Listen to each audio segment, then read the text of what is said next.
Hello বন্ধুরা, কেমন আছো তোমরা সবাই? আশা করি সবাই ভালো আছো।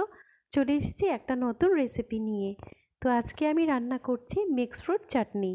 তো তার জন্য সবার প্রথমেই আমি এই আঙ্গুরগুলোকে পরিষ্কার করে ধুয়ে নিয়ে তারপর টুকরো টুকরো করে কেটে নিচ্ছি। আর এইদিকে একটা বাটিতে আমি খেজুর ভিজিয়ে রেখেছিলাম যাতে কিছুটা নরম হয়ে যায়। তো এবার সেই খেজুর থেকে আমি ভেতরের বিচিগুলো ছাড়িয়ে নিচ্ছি। তো দেখো ঠিক এইভাবে একটা চাকু দিয়ে আমি ভেতর থেকে খেজুরের বিচিগুলো বের করে নিচ্ছি।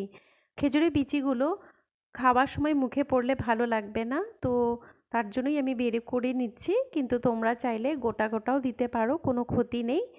তো দেখো সব বিচিগুলো আমি বের করে নিয়েছি। এবার এটাকে একটু টুকরো টুকরো করে নেব ছোট ছোট করে, যেহেতু এটা চাটনি রান্না করব আর চাটনির মধ্যে খুব সুন্দরভাবে মিশে গেলেই ভালো লাগে খেতে। তো দেখো খেজুরগুলোকে আমি টুকরো টুকরো করে কেটে নিলাম। আর এবার এর মধ্যে কিছু আপেল আমি কেটে দেব ছোট ছোট টুকরো করে।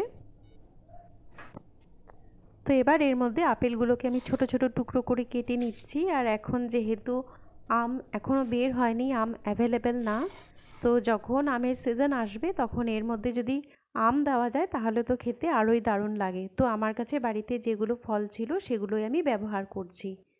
তো আপেলগুলো টুকরো টুকরো করে কেটে নিলাম। তো চলো এবার পুরো রান্নাটা করে নিই। তো একটা ফ্রাইং প্যানের মধ্যে সামান্য পরিমাণে আমি তেল দিয়ে দিলাম। আর তেলটা গরম হয়ে আসলে এর মধ্যে ফোড়নে দিচ্ছি শুকনো লঙ্কা, মৌরি আর সর্ষে। চাটনি তৈরি করতে আমি সাধারণত সর্ষে আর মৌরিটাই ব্যবহার করে থাকি। আমার মনে হয় যে এই দুটো জিনিস মেশালেই চাটনির গন্ধটা একটু ভালো হয়।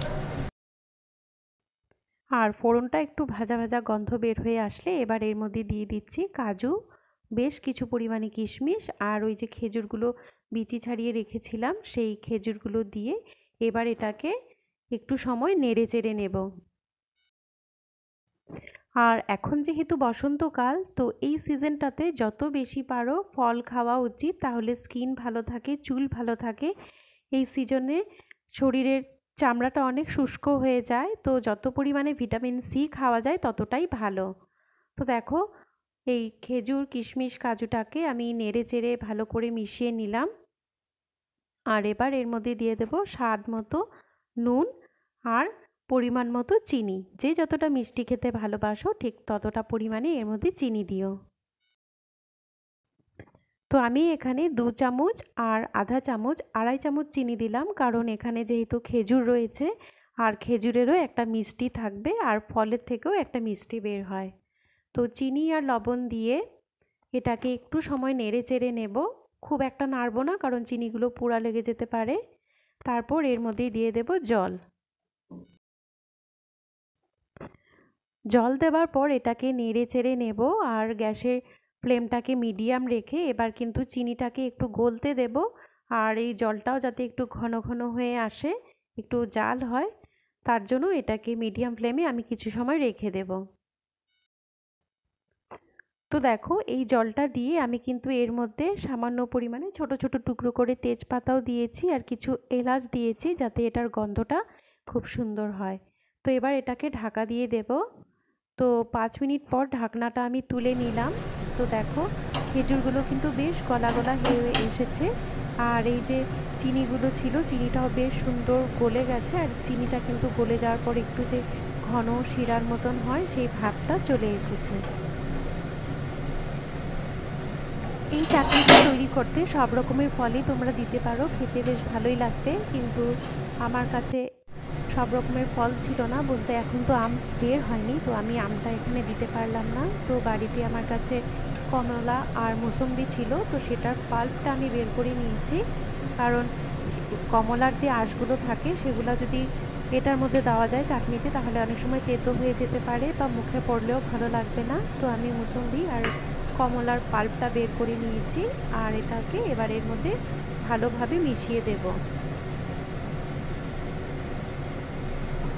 কমলা আর মৌসম্বির পাল্পটা দিয়ে এটাকে আমি একটু ভালোভাবে নেড়ে চেড়ে মিশিয়ে নিচ্ছি, যাতে পাল্পগুলো খুব সুন্দরভাবে গলে যায়। তো একটু সময় নেড়ে চেড়ে নেব এটাকে। যতটা নাড়বো ততটাই ভালো হবে, এটা খুব ভালোভাবে মিশে যাবে।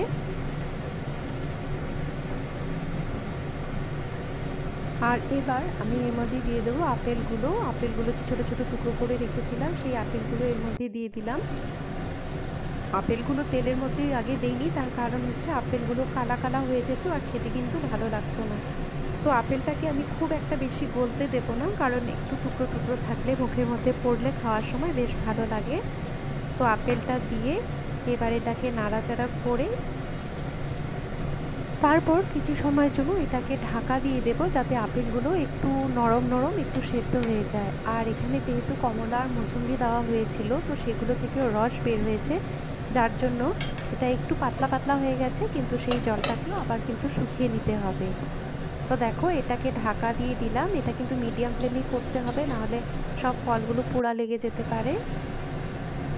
তো দেখো 5 মিনিট মতো মিডিয়াম ফ্লেমে ঢাকা দিয়ে রেখেছিলাম।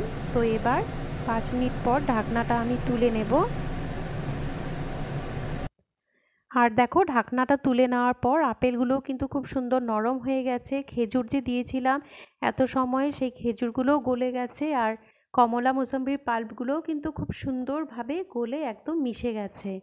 তো এই পর্যায়ে এবার আঙুরগুলোকে যে আমি টুকরো টুকরো করে কেটে রেখেছিলাম, সেই আঙুরগুলো দিয়ে দেব।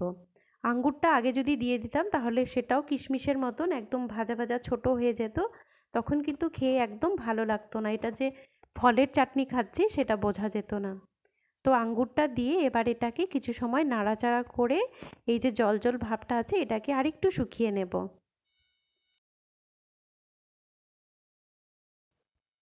সাধারণত আমের চাটনি, চালতার চাটনি বা টমেটো চাটনি আমরা একটু পাতলা পাতলা খেতে পছন্দ করি, কিন্তু এটা যেহেতু ফল দিয়ে চাটনি তৈরি করছি, তো এটা একদম পাতলা রাখলে ভালো লাগবে না, জল জল লাগবে খেতে। তো তাই এটার জলটাকে আমি পুরোটাই শুকিয়ে নিচ্ছি। আর দেখতেও কিন্তু বেশ ভালো লাগছে, আঙ্গুরগুলো কিন্তু বেশ সবুজ সবুজ লাগছে। এটাকে যদি আমি আগেই তেলের মধ্যে দিয়ে দিতাম তাহলে কিন্তু আঙ্গুর আপেল সব কিছু কালো হয়ে যেত, আর এতটা কালারফুল লাগতো না দেখতে। এখন কিন্তু চাটনিটা প্রায় হয়েই গেছে, কিন্তু আমি জলটাকে আরেকটু শুকিয়ে নেব। আর তোমরা যদি একটু পাতলা পাতলা চাটনি খেতে পছন্দ করো তাহলে এই পর্যায়েও গ্যাসের ফ্লেমটা অফ করে দিতে পারো, খেতে কিন্তু দারুণ লাগবে। আর এটার মধ্যে যেহেতু কমলা আর মৌসুমি দেওয়া হয়েছে, তো সব মিলেমিশে কিন্তু একটা দারুণ ফ্লেভার হয়েছে। তো দেখো চাটনিটা কিন্তু আমার হয়ে গেছে, একদম রেডি। তো এবার এটাকে নেড়ে চেড়ে গ্যাসের ফ্লেমটা অফ করে এটাকে একটু ঠান্ডা হতে দেব, তারপর আমি একটা প্লেটে সার্ভ করে নেব।